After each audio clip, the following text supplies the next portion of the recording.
எங்க நம்ம ஹீரோ மீன் பிடிச்சிட்டே இருக்கும்போது தண்ணிக்குள்ள இருந்து பபுள்ஸா வருது. ஏன்னா பூகம்பம் தான் வந்துச்சான்னு சொல்லிட்டு பயந்து ஓடுறான் பாருங்க. அடியில ஏதோ பாம்பு வச்சு வெடிக்க வச்ச மாதிரி தண்ணி எல்லாம் பீச்சு அடிக்குது. அதெல்லாம் இவன் முழுசா நடந்தது மட்டும் இல்லாம இவன் வச்சிருந்த பக்கெட்ல ஒரு மீன் வந்து மாட்டிக்குது. அடடா என்ன இது பிடிக்காமலே மீன் மாட்டிச்சு அப்படின்னு சொல்லிட்டு வேகமா அதை வீட்டுக்கு கொண்டு வந்து சமைச்சு சாப்பிடலாம்னு சொல்லி பாக்குறான். அப்ப அந்த மீன் பக்கெட்டுக்குள்ள இருந்து வெளியே வந்து முதல்ல ஷாக்க குறை என்னால பேச முடியும், நான் ஒரு அதிசய மீன், என்ன நீ சாப்பிடாம விட்டனா உனக்கு 3 வரங்களை கொடுப்பேன், உன்னோட ஆசைகள் எது வந்தாலும் கேட்டு நிறைவேற்றிக்கோன்னு சொல்லுது. முதல்ல வந்துட்டு இதை நம்பலாமா வேணாமான்னு சொல்லி பாக்குறான். சரி டெஸ்ட் பண்ணி பாப்போம் அப்படின்னு சொல்லிட்டு ஒரு பெட் மாதிரி ரெடி பண்ணி வச்சிருக்கான். அது மேல ஏறி படுத்துக்கிட்டு அப்படியே அழுங்காம குலுங்காம சிட்டி கொண்டு போய் விட்டுரு அப்படின்ற பாருங்க. என்னடா இது இதெல்லாம் வரமா கேப்ப அப்படின்னு சொல்லிட்டு அந்த மீனே ஒரு மாதிரி இவனை பாக்குது. சரி ஓகே ஏதோ முட்டா பையன் கேட்டான் அப்படின்னு சொல்லிட்டு நிறைவேற்றது பாருங்க. அடுத்த செகண்ட் சல்லுன்னு சமவேகமா கார் மாதிரி சிட்டியாண்ட போய் நிக்குது. செம குளிர்தான் இப்போ. சோ இப்பயாச்சும் நல்ல வரங்களா எதனா கேட்பான் அப்படின்னு சொல்லி பார்த்தா எனக்கு சம்மர் சீசன் தான் ரொம்ப பிடிக்கும், இந்த பனிக்காலம் குளிர்காலம் இதெல்லாம் செட் ஆகாது, அதனால நீ என்ன பண்ற இந்த பனி சீசனை அப்படியே சம்மர் சீசனா மாத்திருன்னு கேக்குறான் பாருங்க. அடுத்த செகண்டே அவன் தண்ணிக்குள்ள விழுந்துறான். என்னடான்னு சொல்லி பார்த்தா அப்படியே பனிக்காலம் கொஞ்சம் கொஞ்சமா வெயில் காலமா மாறுது. இப்ப தலைவன் இந்த மீனை பத்தி ரொம்ப நல்லா தெரிஞ்சுக்கிட்டு 3வது வரத்தை கண்டிப்பா நல்லதா கேட்கணும் அப்படின்னு சொல்லிட்டு திங்க் பண்ணிட்டே வரான் பாருங்க. கையில வச்சிருக்க மீனை குடுக்கறியா இல்ல சங்கர் திட்டுமான்னு கேக்குற கலவாணி கும்பல் கிட்ட மாட்டிக்கிட்டு மீனை குடுக்குற மாதிரி கொடுத்து அதை அப்படியே தூக்கிட்டு வந்து ஆத்துல விட்டுறான். இப்ப இதை பார்த்து செம டென்ஷன் அந்த கேங் இவனை புடிச்சு கட்டி போட்டு தொங்க விட்டு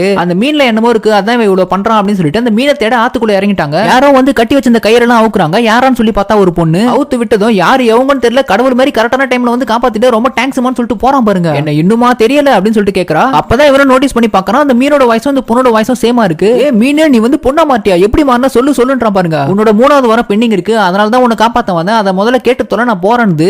சரி கேக்குறேன், இந்த நாட்டோட இளவரசி மேல எனக்கு ஒரு கண்ணு இருக்கு, நான் ஒன் சைடா லவ் பண்றேன், பர்சனாலிட்டில நான் கொஞ்சம் கம்மியா இருந்தாலும் எப்படியாச்சும் அவளை எனக்கு கட்டி வச்சிரு, அதான் உன்னோட 3வது வரன்றான். நல்லா யோசிச்சுக்கிட்டியா, ஏன்னா ஊர்ல இதை விட ரொம்ப அழகான பொண்ணுங்களா இருக்காங்க, தேவையில்லாம நீயே குழிக்குள்ள விட போறேன்னு நினைக்கிறேன்னு அந்த மீன் சொல்லும்போது ஐயோ அண்ணியை பார்த்து அப்படிலாம் சொல்லக்கூடாது, என் புள்ளிங்கோ இதுக்கப்புறம் எல்லாம் மன்னர் பரம்பரையில வரணும், அதுக்கு நீ தான் உதவணும் அப்படின்னு சொல்லிட்டு 3வது வரத்தை இதை கேட்டுறான். இதுக்கப்புறம் என்ன ஆச்சு அப்படின்றத பார்ட் 2ல பாப்போம்.